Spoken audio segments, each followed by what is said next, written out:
Lea Ypi, una joven mujer albanesa que nació en 1979, fue hace poco considerado por la influyente revista inglesa Prospect como uno de los pensadores más importantes del mundo. Y el periódico El País de España, de tendencia izquierdista, también piensa lo mismo.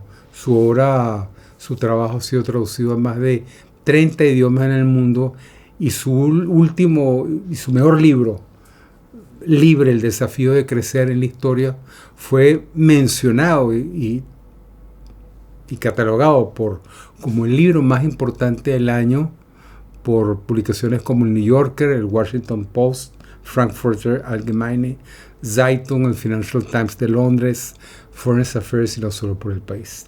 Pero ¿por qué? ¿Quién es ella? ¿Qué importancia puede tener alguien que venga de una dictadura estalinista, el comunismo más duro? Bueno, bienvenidos a este nuevo episodio, nuestro programa Ecos de 1886. Recordemos que Albania, donde ella nació y creció, fue el más dogmático país del bloque comunista, al punto que Enver Hoxha, el jefe del Partido Comunista, del Partido de los Trabajadores, acérrimo defensor del culto de la personalidad, rompió relaciones diplomáticas con la Unión Soviética en 1956 cuando Nikita Khrushchev, en el 20º Congreso del Partido Comunista, denunció y criticó los excesos del estalinismo y el Gulag.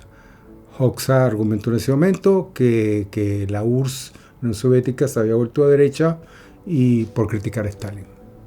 Luego rompió relaciones diplomáticas con China después de la Revolución Cultural, cuando Deng Xiaoping, entonces secretario general del Partido Comunista Chino, decidió encaminar la economía del país, imponer importantes reformas del Estado y liberalizar la economía. Logró una apertura económica y por lo cual es todavía considerado como uno de los arquitectos o el arquitecto de la China moderna.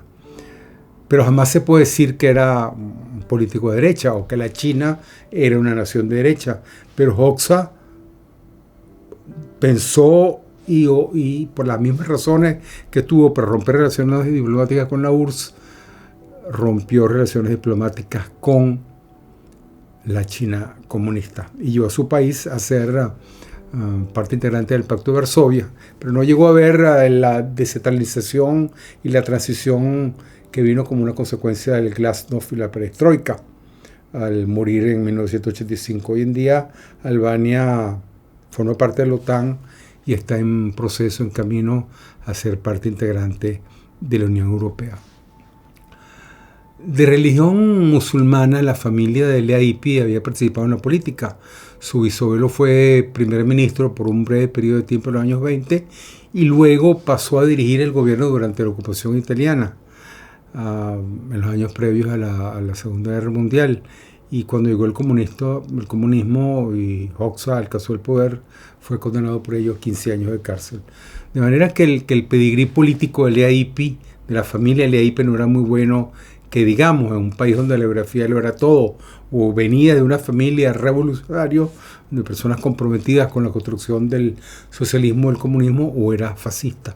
A su madre por eso le encantaba el ajedrez, que es una actividad donde es una de las pocas actividades humanas donde el juego tan solicista, tan en sí mismo, que todo depende del jugador sin influencia externa alguna.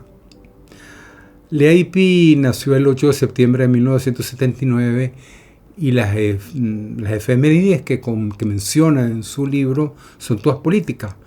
Enfrentamientos entre países de derecha e izquierda, movimientos revolucionarios o contrarrevolucionarios. ¿Cómo se puede vivir así? ¿De qué manera una persona puede entender el mundo únicamente o fundamentalmente a partir de criterios políticos sin tomar en cuenta el otro tipo de realidades humanas? Hay muchos otros escritores que han explorado y que siguen empeñados en indagar, en explorar el sentido de pertenencia y de identidad. Por ejemplo, el escritor griego Teodoro Kallifátides, su identidad está más bien asociada a una de belleza, de pertenencia a una comunidad, pero sobre todo de vinculación a una comunidad lingüística, que termina siendo pareciera ser un vínculo mucho más intenso que las realidades territoriales, las ideologías políticas e incluso la religión que van de una manera más profunda al fondo de la vida y de la problemática del ser humano. En el caso de Kallifátides no es, como decíamos, ni la religión, ni el nacionalismo, ni la política, ni el territorio, sino el lenguaje, los recuerdos y asociaciones que se pierden en la memoria y que solo se recuperan a través del uso del idioma. La suya no es una comunidad de ideas políticas compartidas o de una historia familiar enmarcada en una nación, en un proceso socioeconómico, sino más bien son las redes que forman esos vasos comunicantes que proporciona el lenguaje. Los mejores libros de Kallifátides son estos, a mi juicio, más allá de la trilogía de la Segunda Guerra en Grecia y la posguerra. Pero libros como Otra Vida por Vivir y Un Nuevo País al lado de mi ventana, él es capaz de confesar con gran valentía hasta qué punto su vida misma o el sentido de su vida, lo que le da un horizonte de pertenencia, es el sonido y el significado de las palabras del griego moderno en las acciones que esa lengua trae, un lenguaje utilizado por su familia y sus amigos de su juventud, porque él después se fue y emigró.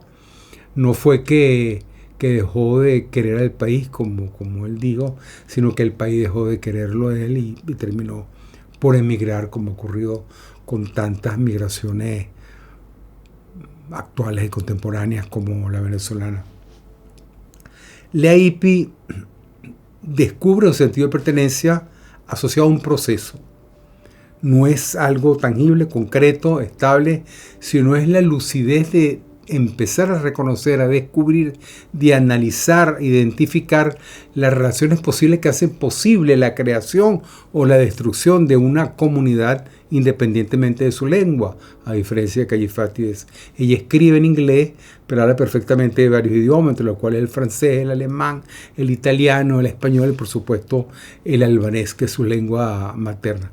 Sus fronteras no son lingüísticas. El contacto de ella con el mundo exterior fue muy escaso, porque a Albania no entraban sino aquellos soñadores prácticamente que habían con admiración la determinación de un país, de una sociedad empeñada en conseguir, en alcanzar, el construir el socialismo, el comunismo, y donde la corrupción supuestamente no existe y donde la persecución política tampoco, a menos que sean fascistas. Es decir, la verdad en el caso de Lea Ypi es una verdad política y la lucidez más grande, por supuesto, en su caso, es política, y política es la razón que ella intenta practicar en su trabajo y en su docencia. La lucidez más importante para mí, al contrario, es la que alcanzan los sabios, pero es impresionante esa determinación, esa sincera, apasionada y radical búsqueda de lucidez política que marcó su vida, así no estemos de acuerdo con ella. Es un gran libro, es un libro que nos puede enseñar los riesgos personales de intentar descubrir nuestras relaciones políticas y de qué manera ellas determinan o marcan o configuran nuestra manera de organizar el mundo, y más allá de las redes sociales utilizadas por el mundo contemporáneo, más allá de esas 4 o 5 palabras mal escritas en las redes. Y tú tienes, por ejemplo, cuando ella habla de la sociedad civil, esos irónicos comentarios que ella hace sobre un nuevo vocabulario político que empezó a surgir en la medida en que el socialismo se iba desvaneciendo en el mundo entero. La izquierda perdía adeptos y aumentaban los seguidores, los defensores de los derechos individuales a costa de un enfrentamiento con el Estado, y la sociedad civil parece que casi intentaba sustituir al Estado. Los años de adolescente de Lea Ypi, ella lo dice, fueron de un hiperactivismo en la sociedad civil, influenciada en parte por las coordenadas del Open Society Institute, fundado por el millonario George Soros. Luego ella vio cómo sus padres se involucraron en la política en partidos contrarios, opositores al régimen comunista que había desaparecido. Nosotros hemos visto y padecido esa defensa ultranza del uso de la guerra política y psicológica contra la sociedad civil por parte de un Estado autocrático de confesas tendencias izquierdistas. Y es que en el subdesarrollo todo es política, desde el arte hasta la literatura, hasta los accidentes de la industria petrolera. O sea, no hay accidentes a causa de una mala gestión o si no hay sabotaje fascista. Hay agentes de la derecha internacional con financiamiento norteamericano que intentan cometer crímenes contra una población indefensa. No existe, no es verdad la migración de millones de personas que escapan y huyen de la miseria y de la persecución, sino gusanos que desprecian la dignidad de la revolución. O sea, la pregunta más importante que se puede hacer, más allá de estas armas intelectuales, esa impecable organización filosófica y política del pensamiento de la izquierda, sobre todo de la izquierda del poder, es qué piensan los jerarcas de la revolución sobre sus supuestas revoluciones. Pero la pregunta también es válida para la derecha. La lucidez política representa un riesgo enorme para quien intenta alcanzarla, lograrla. Hay que enfrentarse con nuestros propios demonios y lo importante es que no podemos denigrar del opositor o de la población opositora o de la persecución o denigrar, criticar a título personal a aquellos que no están de acuerdo con nuestra manera de pensar, y por parte del gobierno aquellos que prefieren arriesgar su vida, su historia y su familia para expresar sus ideas sin miedo a la cárcel, a la muerte o al exilio.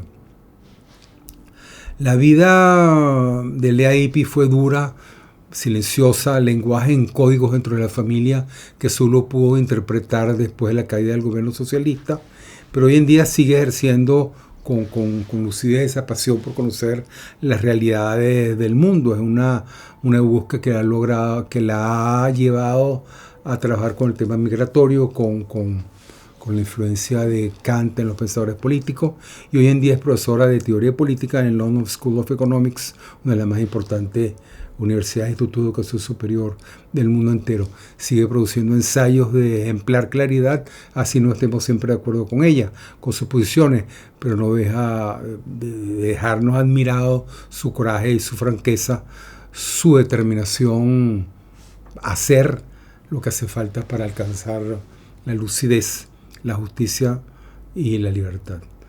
Muchísimas gracias, espero que les haya gustado el programa. Si les gustó, por favor, suscríbanse y hasta la próxima. Ricardo Bello, desde Sevilla.